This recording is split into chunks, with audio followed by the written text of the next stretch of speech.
Hi to my Parker Woods friends and my other friends joining us to make art today. I have a video for you to kind of introduce a new lesson. And this lesson should be a really fun, relaxing way to make art. It's called Zentangle. So those of you who had Miss Naw back when she was still at Parker Woods will definitely know of the term Zentangle. And a lot of my friends this year who had a lot of lessons related to patterns, we talked a little bit about Zentangles, especially when we did a little bit of that robot art school.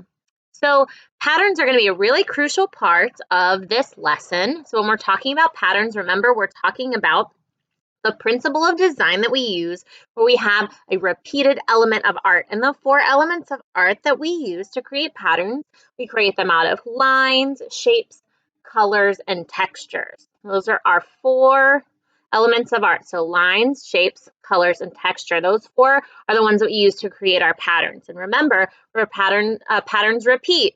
So if we are making a color pattern, we might go red, blue, red, blue. Or if we're making a line pattern, we'll kind of repeat that line style. So we might have stripes, we might have polka dots, we might have some spirals and swirls. So remember, we're going to repeat those elements of art in order to create a pattern. So I want to show you some Zentangles and kind of talk through the process and introduce it to you. And then I'm going to explain kind of 3 different steps that you can choose to do, each one getting a little bit more complicated. So you can maybe start at the beginning and do a little practice and then build up and decide which way do you want to express your Zentangle assignment today as you play around with your pattern. So Zentangles were created by a couple. That's where the word came from. And his name is Rick Roberts and her name is Maria Thomas. So Maria Thomas was an artist and she did a lot of calligraphy and stenciling and really intricate design work. And so one day she was out in their garage that they used as an art studio. She was sitting there and she was just creating these little doodles and designs around one big letter there. And Rick came out and was trying to get her attention. She was just so engaged in the artwork that she was making.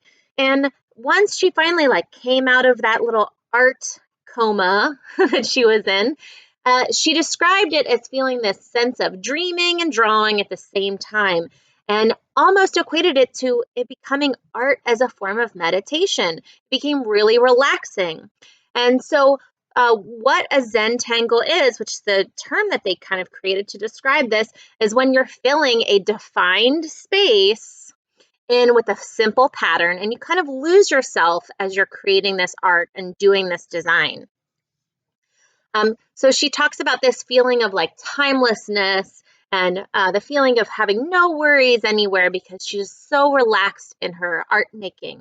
I know sometimes, especially when I'm in staff meetings or if I was in a lesson back when I was in high school, a lot of times I would find myself doing the same little thing, creating doodles and designs and kind of filling up spaces on my paper.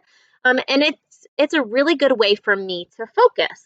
Right? This does create this relaxed sense of focus and meditation. So I want to show you a couple ways that you can play around with the Zentangles. And hopefully it's a really relaxing and fun way for you to make some art over the next couple of days. So the one thing you want to do is, as we'll create our Zentangle patterns, I want you to remember you're going to create a lot of different patterns within one piece of artwork. And so the rule to remember is that when you cross a line, you need to change your pattern.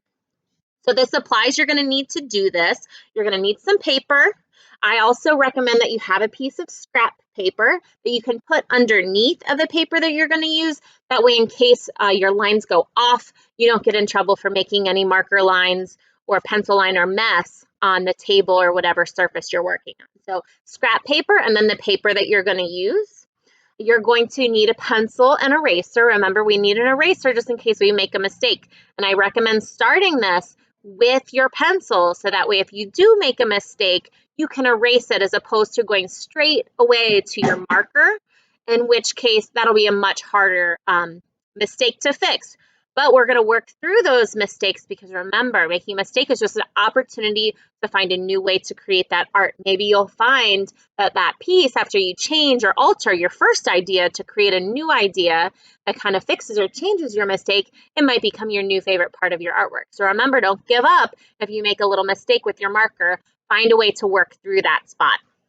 Okay, so again, paper you're going to make on, pencil and eraser, a Sharpie if you have it, a black marker. Make sure you ask your parents before you use a Sharpie. You should always make sure you have permission. Remember, in the art room, we have my messy art tables, which are okay if maybe we get some Sharpie lines on those because we can always sand them down and clean them, but it's a much bigger deal in your own house. So make sure if you are going to use a Sharpie, you need to have parent permission before you get started on that part. But any kind of other marker will do. And you could even just finish this in pencil. You don't even have to go to the step of doing it with the marker. The marker will just make your designs a lot more bold in contrast to the white paper. This is pretty much a black and white style, but obviously always you're the artist. So if you decide to add color to it, or if you decide, hey, I don't have a black marker, I got a blue one or a pink one or a red one, you can obviously always do that too. And then if you really want to make some straight lines, which you'll see some of these designs are more straight, you can get a ruler out, but this is supposed to be a little bit more meditative and free-flowing, so there shouldn't be the pressure to make any straight lines. Okay, so let's go through the different examples. So in the comments here, below the video, I'm going to post a lot of different resources that will be helpful for you. I'm going to post some step-by-steps. I have a new camera that just arrived. I haven't gotten to use it yet, but soon I'll be able to show you the process filming up above as I'm working. But for now, I took some pictures along the way as I worked on some of the projects. And so I'm going to post those along the way with a couple instructions from the video just to help you remember. So you can reference that. I'll also post a really cool YouTube video where it goes step by step how to create 15 different Zentangle patterns on YouTube. Of course, you should have your parent permission before you move over to YouTube. But if you go on YouTube, there are lots of different Zentangle pattern videos. You can find a ton of different resources there. But again, make sure you have your parents' permission and that they help you find a video that's appropriate for you. Also, I am going to post, I have this really cool Zentangle Basics. It's kind of a workbook, and it walks me through step by step how to make some patterns. So I'm going to screenshot a couple kind of workbook pages from this that'll show you some more examples of how to make. So if you don't move over to YouTube, you don't really need to, because I'm going to give you a lot of resources from inside this book too. Okay, this is a really great book by Suzanne McNeil. And it's really, really awesome and fun. And if you really like some of the work that I'm doing, you can check out, she has a ton of different workbooks that expand upon just this basic. This is just number one, but I think there's 8 different ones. So there's a lot of opportunities to have some fun with this. And parents, please feel free to join in, because like I said, it's a really meditative and fun way to make art. And I think the whole family will really enjoy doing this. Now to the 3 different stages I have for this. So first, before you start any stage, I recommend maybe trying out some patterns. So maybe use that scrap paper that you're going to end up putting under your final piece and start to doodle some different ideas there. So practice some of the ones that I'm going to show you in the comment section, or if you do a YouTube video, practice some of the different designs they show you, or come up with your own. Basically, the 2 elements of art you're going to focus on to create these Zentangle patterns are going to be lines and shapes. So I did create kind of a copy of, let's make sure you can see it all, a copy of the line charts. It's got most of the lines from the line chart that was on the board at school. And then I posted some shapes here. This is going to be in the comment section too. So we can remember that a line is a dot that went for a walk. So any type of line that you're making, so it's a path created by a moving point, mark, or object. And then a shape is just an enclosed line. It's when your line goes all the way around and joins itself back at the beginning. And our shapes can be, you can use geometric shapes. Those are all those shapes we focus on in math because they have a set of rules that apply to make a circle a circle. There's a certain rule, same with squares. But there's also freeform shapes, which are those more organic shapes. Those are the shapes we see in nature. Those are your more creative shapes where, your line can be all over and then join it back to the beginning. There you go. You've made a freeform shape. You can think about concentric shapes. You can think about putting your circle inside a circle, inside a circle, inside a circle, inside a circle, inside. To create those fun concentric designs too would be a really cool way to fill in some of these spaces you're going to make on your Zentangle sheet. And then, of course, you can fill those spaces with different line patterns. So, okay, so number one, the first thing that you can do is you can just take a piece of paper and then just split it up into different sections. Okay, so I just kind of joined all my lines in one point here. But you could also just create zigzags and have the lines overlap and overlap until you kind of create a bunch of different sections or shapes within this space. And then remember, once I go to cross a line, I need to switch and create a new pattern. So each different one of these is going to have a different pattern in it.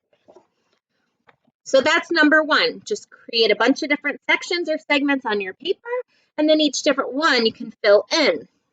You can also, one of the things when Maria and Rick, who created the Zentangle, when they go around, they teach seminars to teach people how to do it, and they usually take just a simple square. So if you wanted to cut your paper down into a square, and then when I did mine, and I have some pictures, along my steps, you'll see first you're going to create 4 dots in the corner, and then you're just going to connect your dots to create a square. And you can see my lines are not straight. Remember, this is really not a lot of pressure, just more meditative.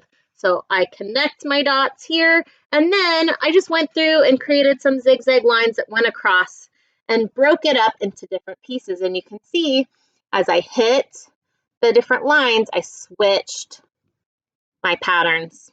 So I still have a little bit to finish on this one. So that would be number 2. It's pretty much the same thing as number 1, just in a different segment. Okay. And then the last one, maybe if you're one of my 9 to 12 students, you might want to challenge yourself to create, I want you to create a name card, a Zentangle name card. So I want you to write your name in like kind of bubble letters in the middle, and then behind it, break it up into a million different sections, and then fill each one in with a different pattern. Again, you can see where I hit my line, I switched my pattern. So a helpful thing, if you have not made bubble letters before, I know we talked about this maybe 2 years ago, we did some bubble letter practice. The best way to create a bubble letter, and this is how I did it as well, I just wrote my name normal first, and I spread it out a little bit, and then I went back and kind of traced it larger around my normal T, and that'll help you to create that bubble letter sense. So do it first just normally as you would write a normal T and E, and then go back and outline around it to make it thicker. I decided to leave my name blank just to make it pop. If I wanted to, I could add more patterns here, and it would almost look maybe even a little camouflage at first until your eyes adjusted and then you saw your letters kind of pop out. I really like how this one turned out. I had a lot of fun creating this, and yeah, I really think it's nice and relaxing just to kind of doodle this way and to play around with your patterns, shapes, and lines. All right, so that's it. That's my idea and assignment for you to work on for this week. Zentangles. Okay, that's that dreaming and drawing, dreaming and doodling at the same time. So create these random shapes on your paper, and then within each shape that you've created, each segment, fill it with a different pattern. You can be really creative with your patterns. I'll have all the resources posted in the comments below to help you get started, but you don't have to use any of the ideas that are posted there. You can do whatever it is you want to create your patterns. So I hope you have fun, and I really hope that if you decide to make a Zentangle pattern of some kind, that you post it below or post it on the site. You can even message me privately if you want, because I would love for you to share your art with me, because I do miss making art with all of you. I hope that you have fun making your art this week, and I can't wait to see what you make. Bye.